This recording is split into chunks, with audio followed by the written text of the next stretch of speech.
Olá, pessoal, tudo bem? Na aula de hoje, nós vamos dar início aos conceitos de eletrodinâmica. É uma introdução, então não se esqueça que toda introdução tem os conceitos básicos para a área. Hoje nós vamos começar com o conceito de corrente elétrica. Vamos lá! Nós vamos iniciar a aula de hoje com o conceito de corrente elétrica. Quando nós estudamos eletrodinâmica, a eletrodinâmica está preocupada com situações onde ocorre um equilíbrio eletrostático. Nesse equilíbrio eletrostático, a gente tem um movimento organizado de cargas elétricas. O movimento organizado de cargas elétricas é conhecido como corrente elétrica.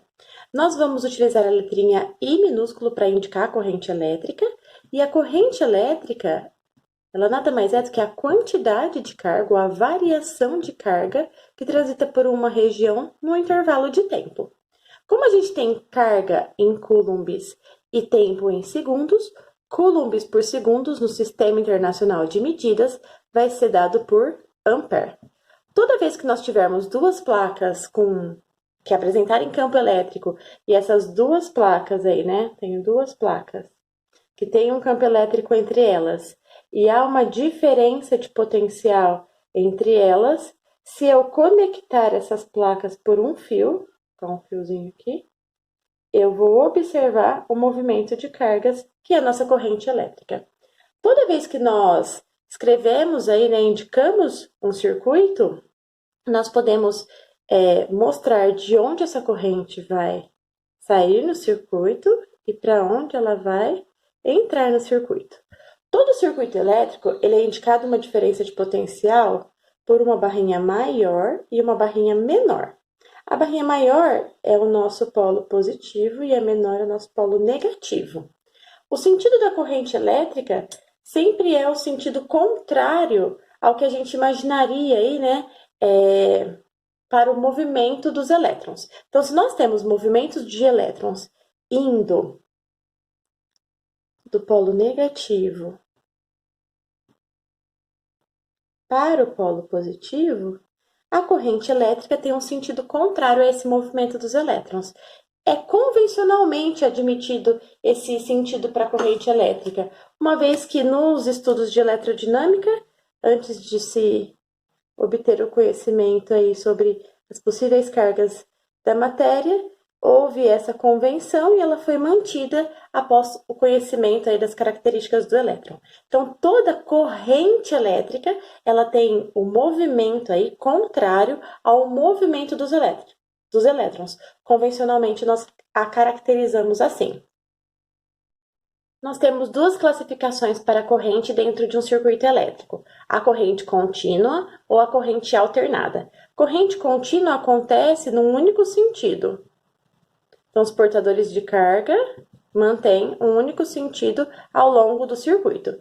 Na corrente alternada, a gente tem modificação, né, ou vai alternando o sentido do movimento. Então, os nossos portadores de carga, eles vão modificar aí, né? Vou deixar só modifica. Modifica o sentido do movimento.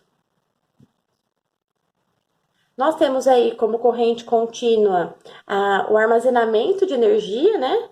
E corrente alternada é geração de energia e distribuição de energia elétrica. Então, a corrente elétrica que chega na nossa casa aí para alimentar os nossos equipamentos é uma corrente alternada.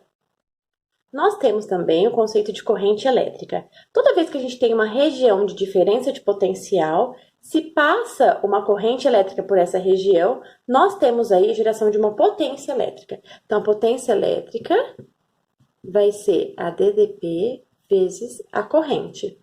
Como a DDP é dada em volts e a corrente está em ampere, essa unidade no sistema internacional é chamada de watt, que a gente vai usar aí W para indicar. Então, toda potência é uma medida aí, né?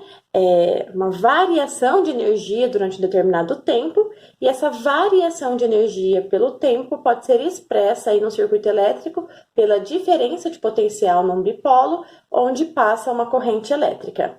Nós temos também, como medida aí, né, de potência, a questão da energia pelo tempo, então dá para a gente pensar em energia elétrica. A energia elétrica vai ser a potência vezes o tempo.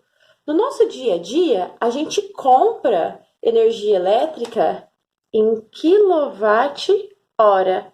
O que isso quer dizer? Que a nossa potência é medida em quilowatt no dia a dia, porque a gente utiliza uma quantidade de watts muito grande, então a gente apresenta em quilowatt, né? Esse casinho aqui de quilo é o nosso 10 a terceira, então cada 1 quilowatt são 1000 watts, e o tempo aí em horas.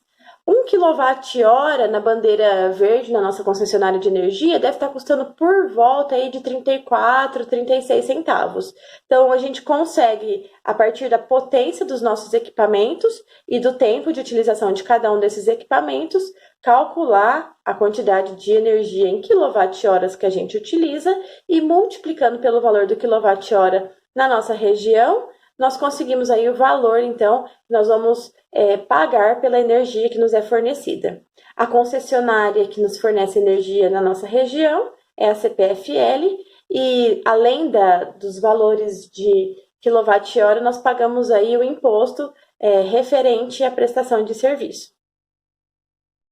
Os vestibulares gostam bastante desse cálculo de energia em quilowatt-hora, principalmente para associar com as medidas do nosso dia a dia. E aí, aparecem inúmeros exercícios onde é pedido para que você calcule o custo, né, por mês ou num determinado período da utilização de um equipamento elétrico. Eu vou deixar na tarefa um exemplo de exercício dessa natureza e aí a gente discute na aula de resolução de exercícios.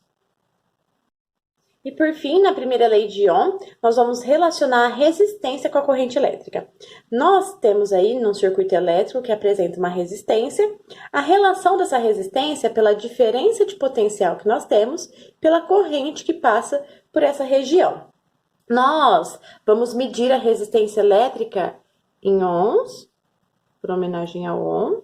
Nós vamos indicar aqui com ômega, que é a letrinha grega correspondente aí à indicação de Ohm.